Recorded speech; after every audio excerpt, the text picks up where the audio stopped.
اللهم صل على محمد اللهم صل بسم اللہ الرحمن الرحیم۔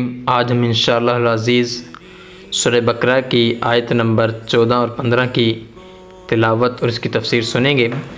تو اس میں بھی اللہ تبارک و تعالیٰ نے منافقین کے ایک وصف کو ذکر کیا، تو توجہ کے ساتھ سنیے گا۔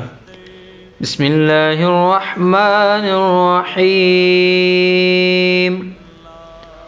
وَإِذَا لَقُوا الَّذِينَ آمَنُوا قَالُوا آمَنَّا وَإِذَا خَلَوْا إِلَى شَيَاطِينِهِمْ قَالُوا إِنَّا مَعَكُمْ إِنَّمَا نَحْنُ مُسْتَهْزِئُونَ اللَّهُ يَسْتَهْزِئُ بِهِمْ وَيَمُدُّهُمْ فِي طُغْيَانِهِمْ يَعْمَهُونَ صدق اللہ العظیم۔ ترجمہ کنز العرفان۔ اور جب وہ ایمان والوں سے ملیں تو کہیں ہم ایمان لائے، اور جب وہ اپنے شیطانوں کے پاس اکیلے ہوں تو کہیں ہم تمہارے ساتھ ہیں۔ ہم تو یوں ہی ان کے ساتھ مزاح کر رہے تھے، ہنسی کر رہے تھے۔ اور آگے والی آیت میں اللہ پاک نے فرمایا کہ اللہ ان سے استہزاء فرماتا ہے جیسا کہ اس کی شان کے لائق ہے، اور انہیں ڈھیل دیتا ہے کہ اپنی سرکشی میں بھٹکتے رہیں۔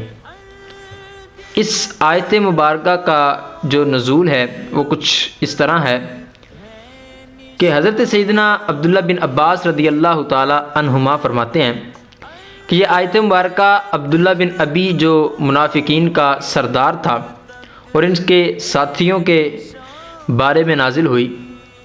واقعہ بڑا کمال کا ہے، بڑا انٹرسٹنگ ہے، توجہ کے ساتھ سنیے گا۔ کہتے ہیں کہ انہوں نے ایک بار صحابہ کرام علیہم رضوان کی طرف آتے ہوئے دیکھا، تو عبداللہ بن ابی جو منافقین کا سردار تھا اس نے کہا کہ دیکھو میں ان کو کیسے بے وقوف بناتا ہوں۔ تو اس نے حضرت سیدنا صدیق اکبر رضی اللہ تعالی عنہ کا ہاتھ پکڑا اور کہنے لگا مرحبا اے بنو تمیم کے سردار اور شیخ الاسلام اور غار میں پیارے آقا مدینے والے مصطفیٰ صلی اللہ علیہ وسلم کے دوسرے اور رسول اللہ صلی اللہ علیہ وسلم پر اپنی جان مال خرچ کرنے والے۔ پھر اسی طرح حضرت عمر رضی اللہ تعالیٰ عنہ کا اس نے ہاتھ پکڑا اور کہا مرحبا اے بنو عدی کے سردار فاروق، اللہ تعالیٰ کے دین میں قوی مضبوط، اپنی جان مال اللہ کی راہ میں خرچ کرنے والے، نبی کریم صلی اللہ علیہ وسلم پر قربان کرنے والے۔ پھر اسی طرح اس نے حضرت سیدنا مولا علی رضی اللہ تعالیٰ عنہ کا ہاتھ پکڑا اور کہنے لگا کہ مرحبا مرحبا۔ تو اس نے کہا کہ آپ پیارے آقا صلی اللہ علیہ وسلم کے چچا زاد ہیں، چچا کی بیٹی ہیں، اور آپ صلی اللہ علیہ وسلم کے داماد بھی ہیں، اور رسول اللہ صلی اللہ علیہ وسلم کے سوا تمام بنو ہاشم کے سردار بھی ہیں۔ تو حضرت مولا علی رضی اللہ تعالیٰ عنہ نے فرمایا اے ابی، اللہ سے ڈرو اور منافقت کا مظاہرہ نہ کرو۔ منافق اللہ تعالیٰ کی بدترین مخلوق ہے۔ عبداللہ بن ابی نے کہا اے ابو الحسن ذرا رکیے، اللہ کی قسم میں نے یہ باتیں نفاق کے طور پہ نہیں کہیں، ہمارا ایمان آپ ہی کی طرح ہے۔ پھر صحابہ کرام علیہم رضوان کے جانے کے بعد عبداللہ بن ابی اپنے ساتھیوں سے کہنے لگا کہ دیکھا میں نے کس طرح ان کو بے وقوف بنایا، میں نے ان کو کس طرح معاذ اللہ دھوکہ دیا۔ تو صحابہ کرام علیہم رضوان نے یہ واقعہ نبی کریم رؤوف الرحیم صلی اللہ علیہ وسلم کی بارگاہ میں جب پیش کیا تو اللہ تبارک و تعالیٰ نے یہ آیت مبارکہ نازل فرمائی کہ جب وہ تمہارے ساتھ ہوتے ہیں تو کہتے ہیں ہم تو ایمان لائے، اور جب وہ خلوت میں ہوتے ہیں، اکیلے ہوتے ہیں، تو ان سے جا کے کہتے ہیں ہم تو ان کے ساتھ، ایمان والوں کے ساتھ مزاح کرتے ہیں۔ تو یہ ایک واقعہ پورا ہوا جس کی بنا پہ یہ آیت مبارکہ نازل ہوئی۔ حضرت سیدنا عبداللہ بن عباس رضی اللہ تعالیٰ عنہ فرماتے ہیں کہ یہودیوں کے جو سردار اور کاہن ہیں وہ 5 تھے جو شیطان تھے، اور یہی ان کے سرگنا تھے۔ کعب بن اشرف یہودی، یہ مدینہ منورہ میں رہتا تھا، اور ابو بریدہ جس کا تعلق بنو اسلم کے ساتھ تھا، اور اسی طرح عبد الدار جس کا تعلق قبیلہ بنو حزینہ سے تھا، عوف بن عامر جس کا تعلق بنی اسد سے تھا، اور اسی طرح عبداللہ بن سواد جس کا تعلق شام سے تھا۔ اور ہر کاہن کے ساتھ شیطان ہوتا ہے جو اس کی پیروی کرتا ہے۔ یہ حضرت عبداللہ بن عباس رضی اللہ تعالیٰ عنہ نے 5 سرداران یہودیوں کے جو تھے، کاہن تھے، شیطان تھے، ان کے نام ذکر کیا۔ اسی طرح ایک بزرگ فرماتے ہیں کہ لغت میں شیطان سرکش، نافرمان اور حد سے گزرنے والے کو کہتے ہیں، اب وہ چاہے جنوں میں ہو یا انسانوں میں ہو۔ اسی طرح ہر چیز جو بھی سرکش ہو اس کو شیطان کہا جاتا ہے۔ عربی میں محاورہ ہے کہ بئر الشیطان یعنی گہرا کنواں۔ شیطان کو شیطان اس لیے کہا جاتا ہے کہ وہ بھی شر میں بھرا ہوا ہوتا ہے اور ہر طرح کی خیر سے دور ہوتا ہے۔ شیطان کو شیطان اسی وجہ سے کہتے ہیں۔ اب وہ لوگ غور کریں کہ جو اس طرح کی منافقت اختیار کرتے ہیں۔ اب معاملہ یہ ہے کہ آج کل جو منافقت زیادہ تر کی جاتی ہے وہ علماء کے ساتھ کی جاتی ہے، وہ عالم دین کے ساتھ کی جاتی ہے۔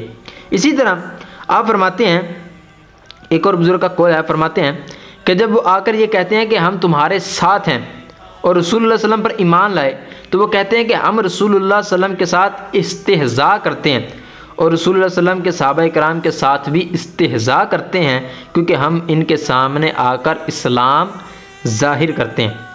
امام ابو عبداللہ محمد بن رازی رحمۃ اللہ تعالی فرماتے ہیں منافقین اہل اسلام کو احمق کہتے تھے، اس کی کیا وجہ ہے؟ یعنی کہ پچھلے آیت میں بیان ہوا نا کہ ہم کیا بے وقوفوں کی طرح ایمان لائیں، تو یہ احمق کیوں کہتے تھے؟ کیونکہ منافقین مالدار تھے اور صاحب اقتدار تھے، اور صحابہ کرام علیہم رضوان میں اکثر فقراء تھے۔ منافقین کے ہاں رسول اللہ صلی اللہ علیہ وسلم کا دین معاذ اللہ ثم معاذ اللہ باطل تھا، اور باطل کو قبول کرنے والا، اس پر عمل کرنے والا احمق ہے۔ انہی اسباب کی وجہ سے وہ رسول اللہ صلی اللہ علیہ وسلم اور صحابہ کرام کو یہ لقب دیا کرتے تھے۔ پھر اللہ تعالیٰ نے ان وجوہات کی بنا پر انہیں یہ لقب دیا، اور اللہ تعالیٰ ہی کا قول شریف حق ہے۔ حضرت سیدنا اکرمہ رضی اللہ تعالیٰ عنہ، حضرت سیدنا سعید بن جبیر رضی اللہ تعالیٰ عنہ سے حضرت سیدنا عبداللہ بن عباس رضی اللہ تعالیٰ عنہ سے روایت کرتے ہیں، آپ فرماتے ہیں کہ شیاطین ان کے امیر امراء اور سرداران کفر تھے، اور ان کے ہم عقیدہ لوگ تھے۔ شیاطین یہودی بھی ان کو مشورے دیا کرتے تھے، اور وہ رسول اللہ صلی اللہ علیہ وسلم کو اور قرآن کو جھوٹا کہا کرتے تھے۔ حضرت سیدنا عبداللہ بن سلام رضی اللہ تعالیٰ عنہ فرماتے ہیں، آپ فرماتے ہیں کہ ان منافقین کے استہزاء کا بدلہ رب تبارک و تعالیٰ کس طرح دے گا؟ آپ فرماتے ہیں کہ بدلہ اس طرح ہوگا کہ ان کے لیے جنت کا دروازہ کھول دیا جائے گا، یہ دوڑتے ہوئے جنت کے پاس جائیں گے، تو جب یہ قریب جائیں گے تو اللہ تبارک و تعالیٰ ان پہ جنت کا دروازہ بند کر دے گا۔ اس طرح اللہ تبارک و تعالیٰ منافقین کے ساتھ استہزاء فرمائے گا۔ اور بعض نے کہا ہے کہ استہزاء کا بدلہ اس طرح ہوگا کہ ایمان والوں کے لیے ایک نور رکھا جائے گا جس سے وہ پل صراط گزریں گے، پار کریں گے۔ جب منافقین وہاں پہنچیں گے تو منافقوں اور مومنین کے درمیان ایک رکاوٹ بنا دی جائے گی، جسے اللہ تبارک و تعالیٰ فرماتا ہے کہ منافقوں اور ان کے چاہنے والوں کے درمیان رکاوٹ قائم کر دی ہے۔ اور اللہ تبارک و تعالیٰ نے یہ بھی فرمایا پھر ان کے درمیان ایک دیوار بنا دی جائے گی جس کا ایک دروازہ ہوگا۔ تو یہ اس طرح اللہ تبارک و تعالیٰ منافقین کے ساتھ استہزاء فرمائے گا۔ اور جو آج کل بالخصوص یہ علماء کے ساتھ لوگ استہزاء کرتے ہیں، علماء کے ساتھ مذاق مکثری، یا اسی طرح کہتے ہیں کہ منہ پہ کچھ ہوتے ہیں بعد میں کچھ ہوتے ہیں۔ تو جو لوگ علماء کے ساتھ استہزاء کرتے ہیں گویا کہ وہ نبی کریم صلی اللہ علیہ وسلم کے ساتھ استہزاء کرتے ہیں۔ اس کی وجہ کیا ہے؟ مین وجہ اور سب سے جو اہم ریزن ہے وہ یہی ہے کہ نبی کریم صلی اللہ علیہ وسلم نے ارشاد فرمایا کہ العلماء ورثۃ الانبیاء، جو علماء ہیں یہ انبیاء کے وارث ہیں۔ گویا کہ اب کسی نبی نے آنا نہیں ہے اور دین اسلام کو جو آگے لوگوں تک پہنچانا ہے وہ ایک عالم دین کا کام ہے، وہ علماء کا کام ہے۔ تو اس وجہ سے بہت سارے لوگ ایسے ہیں کہ جو علماء سے بھی منافقت اختیار کرتے ہیں، منافقت رکھتے ہیں۔ تو اللہ تعالی ہمیں منافقین کے شر سے محفوظ فرمائے، ہماری اولادوں کو ان کے شر سے محفوظ فرمائے، آمین بجاہ النبی الامین وصلی اللہ تعالی علی خیر خلقہ محمد و اصحابہ اجمعین۔